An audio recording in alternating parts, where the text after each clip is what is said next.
Hey guys, it's James Boat Build. Welcome back to the channel. Okay, so in this episode, I'm real happy to say that the tank came in. I had it custom made, and I've been getting the bedding into the bilge area, and I'll show you what that's all about. This is where the tank's going to be going, and each one of those steps is a longitude that is incorporated into the boat. And this is the spot that they have on the plans to, to have where the tank needs to be set up. If you can imagine, those top beams right there, they're going to be the bottom flooring of the deck. And then you'll step down over here. You'll be up here. Let me see. You'll be up here, and you'll step down to there to get inside the cabin. So maybe it might be hard for you to imagine, but that's what we're doing.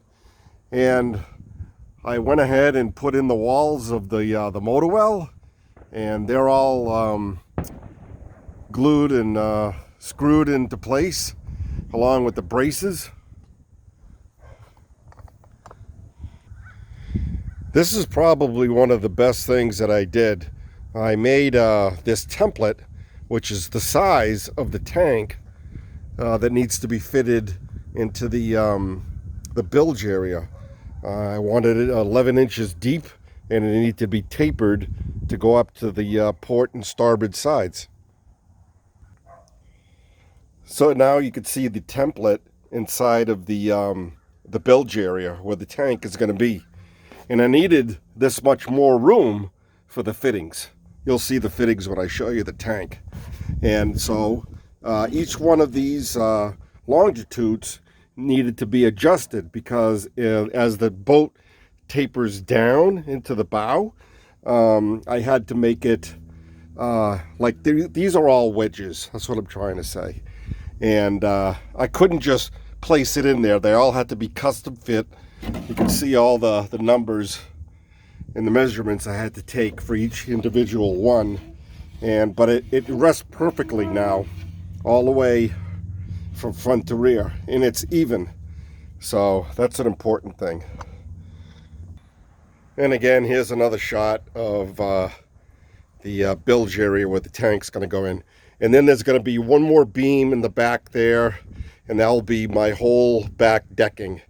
It'll be 24 inches from the floor, or I should say the sole, to the top rail, and then you'll step down into the cabin. The braces don't look overly pretty, but they're going to be in the bilge area, so I didn't need it to make it that good looking. So there's the tank inside the my van here, and those are the fittings that I was talking about. That's why I needed to have that much more room and raise the sole of the boat. That's the fill and the vent tube, and over there will be the that's the sender, and that'll be the output, and that's the tank I had made. So there's another look at it, and hopefully I'll get it in there after I paint the bilge area. So this here is the neoprene rubber strips that the boat has to rest on, and that's going to be put on all of the wooden strips you just saw. And that's a must, because you can't have it aluminum just sitting on wood. You need some shock absorber that's oil proof, gas proof, and rubber, and that's what the tank's going to be sitting on. So here's another look of where we're at. I have the gunnel side rail off because I'm going to prime the inside of it. This has been sitting here for about a week or so, just dry clamped in there, along with the other side. I haven't removed those yet because I want to wait until I'm ready to paint it. And these are up here. I'm going to be getting some paint just a little bit, and I'll be taking care of it. So with that said, This is James's boat build. I want to thank everybody for subscribing, and we finally made it over 1,000 subscribers. And now if you want to see more of this boat being built, I'm going to shoot an episode probably about once every 2 weeks or so now, and give you an update on my progress. Don't forget now, I'm not showing you how to do it, but I'm showing you what I did, so you'll get some ideas on how you build your own. All right, y'all be good. Bye.